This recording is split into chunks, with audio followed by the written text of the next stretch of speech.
আসসালামু আলাইকুম, সবাইকে স্বাগতম। প্রিয় শিক্ষার্থী বন্ধুরা, আজকে আমি এই যে নটরডেম কলেজের যে টেস্ট পরীক্ষার প্রশ্নটি এসেছিল সৃজনশীল ওয়েব ডিজাইন সম্পর্কিত 2024 সালে, ওই প্রশ্নটির গ নাম্বার পূর্বের ক্লাসে আলোচনা করেছিলাম।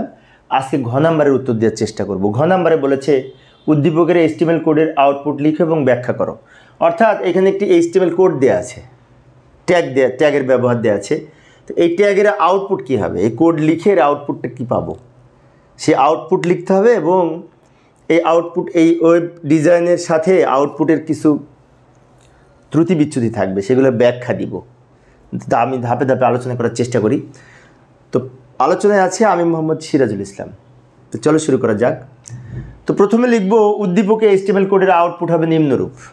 এইটা আউটপুট হবে। কেন এটা হবে আমি একটু বুঝিয়ে বলছি। ওই কোড আমি দ্রুত প্রশ্ন থেকে লিখে নিলাম। এটা প্রশ্ন দেওয়া ছিল, এটা কিন্তু প্রশ্ন দেওয়া ছিল, ওখান থেকে দেখে দেখে লিখলাম। আচ্ছা, তো এইটার আউটপুট এইটা হবে। কেন হবে আমি একটু বুঝিয়ে বলছি। এইখানে যেহেতু টেবিলের ওপেনিং ট্যাগ আছে, টেবিলের ক্লোজিং ট্যাগ আছে, তার মানে কি টেবিল হবে। এবং টেবিল বর্ডার সমান 1, সেল স্পেসিং 0। যেহেতু বর্ডার সমান 1 সেজন্য এই দাগ হবে। সেল স্পেসিং 0 দেওয়ার কারণে সলিড দাগ হবে, মাঝখানে স্পেস থাকবে না, সেজন্য সলিড দাগ হয়েছে। এবং আরেকটি বিষয়, আমি এইটা দিয়ে ওয়েব ডিজাইন এর সফটওয়্যারের মাধ্যমে আমরা যে নোটপ্যাড প্লাস প্লাস ব্যবহার করে, এটা ব্যবহার করে সরাসরি কিন্তু এটা অ্যাকচুয়াল আউটপুট আমার তৈরি করা না, একদম এইটার সাথে এটার হুবহু মিল আছে। অনেকে হয়তো এটা কোনো রকম হাত দিয়ে অঙ্কন করে দেখায়, অনেক শিক্ষক আছে, কিন্তু আমি কিন্তু প্রত্যেকটা ট্যাগ আমি সঠিকভাবে প্রোগ্রামিং করে লিখে আউটপুট যেটা পাই সেটা এখানে প্রদর্শন করি। অর্থাৎ এইটার সাথে এটা হুবহু মিল আছে, 1%ও কোনো পার্থক্য নাই এবং সঠিকভাবে এটা উপস্থাপন করা হয়েছে। যাই হোক, টিডি কলস্প্যান সমান 3 লিখেছি, ফলে কী হয়েছে? এই যে কলস্প্যান সমান 3 লিখেছি, টিডি যেহেতু লিখেছি তাই কম্পালসারি লেখাটা বাম দিকে থাকবে। TH লিখলে কিন্তু এই মাঝে থাকতো, যেহেতু টিডি আছে তাই লেখাটা বাম দিকে থাকবে। এবং কলস্প্যান সমান 3 লেখার কারণে 3টা কলাম একসাথে মার্জ করে একটা হয়েছে।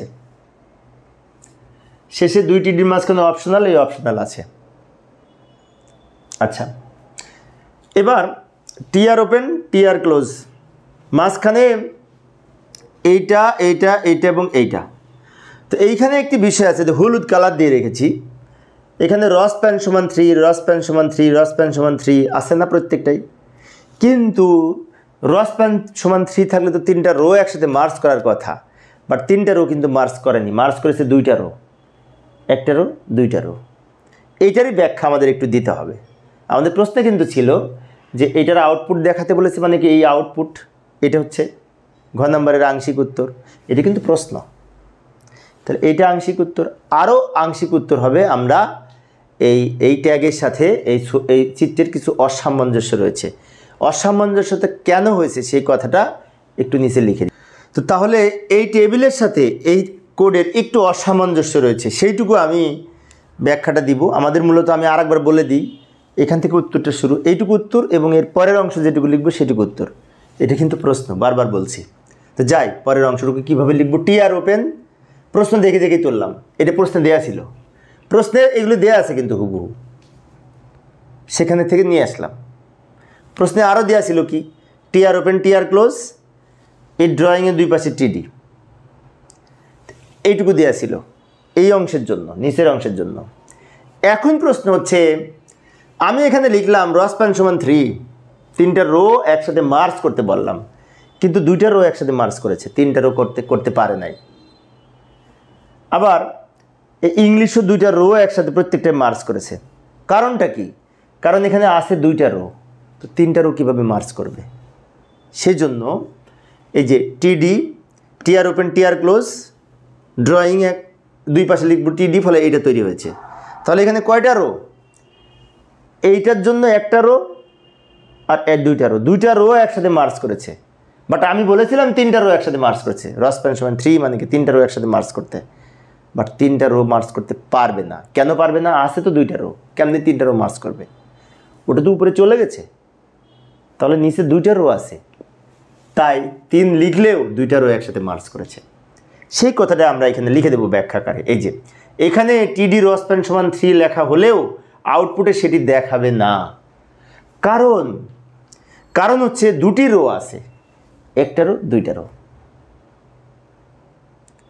এখানে যদি 3 তিনের মতো র স্প্যান সমান 3 লিখেছি, তাহলে 3টা রো যদি একসাথে মার্জ করতে চাইতাম তাহলে আরেকটা রো থাকা উচিত ছিল এখানে, সেই কথাটাও লিখে দিব। অর্থাৎ এখানে আরও একটি রো থাকার প্রয়োজন ছিল, কিন্তু নাই, সেজন্য 2টা রো একসাথে মার্জ করেছে, যদিও লিখেছি 3। এইটাই কিন্তু ব্যাখ্যা দিতে বলেছেন, এইটুকু। তাহলে অনেক শিক্ষার্থী কিন্তু র স্প্যান 3 দেখে 3টা রো একসাথে এখানে লিখবে, কিন্তু 3টা রো হবে না, কারণ এখানে আছে এই একটা রো, এই একটা রো, এই যে টিআর ওপেন টিআর ক্লোজ, তাহলে একটা row, TR open TR close আর একটা রো। এখন নিচে যদি আরেকটা থাকতো টিআর ওপেন টিআর ক্লোজ, তাহলে কিন্তু এখানে 3টা রো একসাথে মার্জ করতো। অর্থাৎ আমাকে বলা হলো যে আপনি একটা টেবিলে 3টা বই আছে, তো আমাকে বলা হলো আপনি 5টা বই নিয়ে আসেন। তো টেবিল থেকে আমি 5টা বই তো পাবো না, 3টা নিয়ে আসতে হবে, তাই না? 5টা বলেছে, কিন্তু 5টা বই তো নাই, আছে 3টা, তাহলে 3টাই নিয়ে আসবো। অনুরূপ এখানে বলেছে 3টা রো একসাথে মার্জ করতে, কিন্তু 3টা রো নাই, 2টা পেয়েছে, তাই 2টা মার্জ করেছে। এটুকুই ছিল ব্যাখ্যা, অর্থাৎ আমাদের উত্তর হবে এইটুকু এবং এইটুকু। তো প্রিয় শিক্ষার্থী বন্ধুরা, এই প্রশ্নটি একটু এক্সেপশনাল ছিল, একটু টেকনিক্যালি ছিল, অনেকটা আইকিউ এর মতো। তো আশা করি তোমরা এখন পারবে। তো আমি অবশ্য গ নাম্বার পূর্বের ক্লাসে আলোচনা করেছিলাম নটরডেম কলেজের, আজকে ঘ আলোচনা করলাম, তাই না? পরের ক্লাসে কোন প্রশ্ন আলোচনা করবে এটা দেখে নিই। পরের ক্লাসে আমি হলিক্রস কলেজের যে প্রশ্নটি এসেছিল সেটা আলোচনা করার চেষ্টা করব। গ নাম্বারে এই প্রশ্নটি এসেছিল হলিক্রস কলেজে, দেখার আমন্ত্রণ রইল। পরিশেষে সবাই ভালো থাকবে এবং সুস্থ থাকবে এই কামনায় খোদা হাফেজ।